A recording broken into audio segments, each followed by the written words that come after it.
Ça ira pour vous. On connaissait les Mâts ou les pays de cocagne, une sorte de pays imaginaire où tout est abondance, une terre de fête. Alors nul doute qu'un jardin de cocagne doit être aussi un petit paradis secret. Un paradis où il fait bon cultiver pour soi et pour les autres. Un jardin où on fait de l'agri socio-culturel.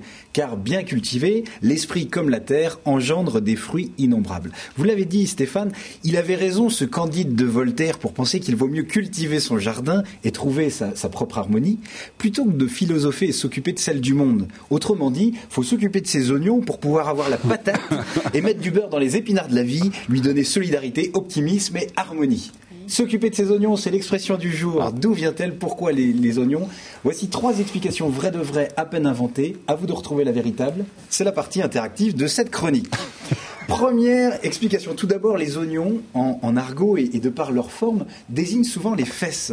Les fesses d'une personne. On peut dire que cette expression incite à s'occuper de son propre corps, de ce qui nous regarde, de ses affaires.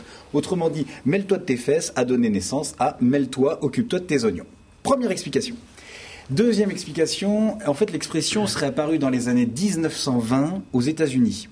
À l'époque, une très nombreuse variété d'oignons étaient cultivées aux États-Unis et rendait l'identification difficile. L'expression « know your onions », vous avez vu là, hein, connaître ses oignons, était utilisée pour dire qu'on savait quelle espèce d'oignon on avait mis en terre et plus précisément qu'on était spécialiste dans les variétés qu'on cultivait. S'occuper de ses oignons a donc le sens de s'occuper seulement de ce que l'on connaît. Troisième explication. En fait, on doit l'expression « s'occuper de ses oignons » à la tulipe et à l'utilisation des premiers bulbes qu'on appelait aussi des oignons. La tulipe est apparue en 1578 en Angleterre et elle devient, sous le règne de Louis XIV, la fleur officielle de la cour. Les dames d'honneur se plaisaient à décorer leur décolleté de tulipes en signe ostentatoire de richesse. Quand ils recevaient les bulbes, donc les oignons des fleurs, les jardiniers de Versailles devaient les trier et les identifier. C'était un travail long, minutieux. Et quand il s'approchait d'une caisse d'oignons déjà triés, il y avait toujours quelqu'un pour lui dire « Non, ne mélange pas, ne mêle pas les oignons ».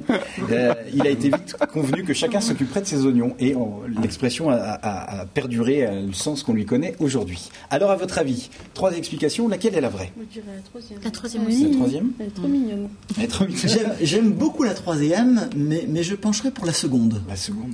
Moi, je dirais la première, moi. Des fesses. Seconde. Ouais, moi j'ai trop aimé l'accent.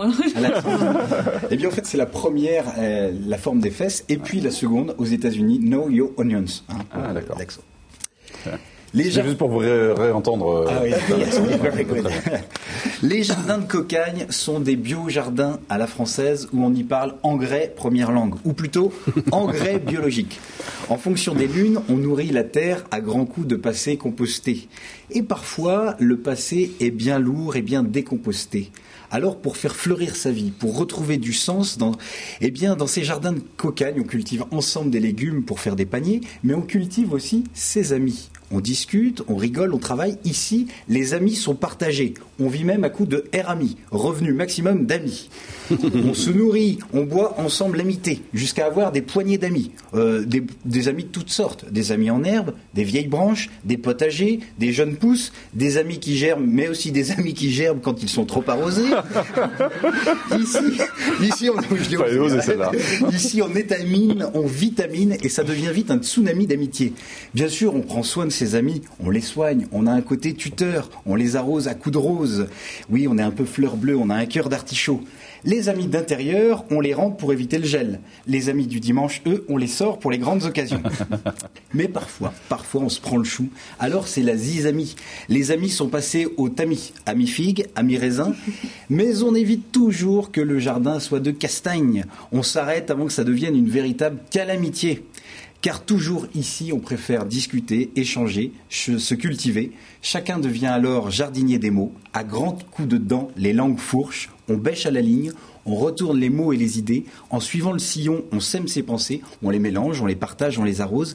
Et on fait un petit jardin d'arguments pour montrer au monde qu'ensemble, on peut embellir la vie, que la solidarité se cultive et l'amitié se conjugue. La preuve, j'amis, tu amis, il ami, vous amitié. Alors santé. Très bien, merci beaucoup Jérôme, et bon, on voit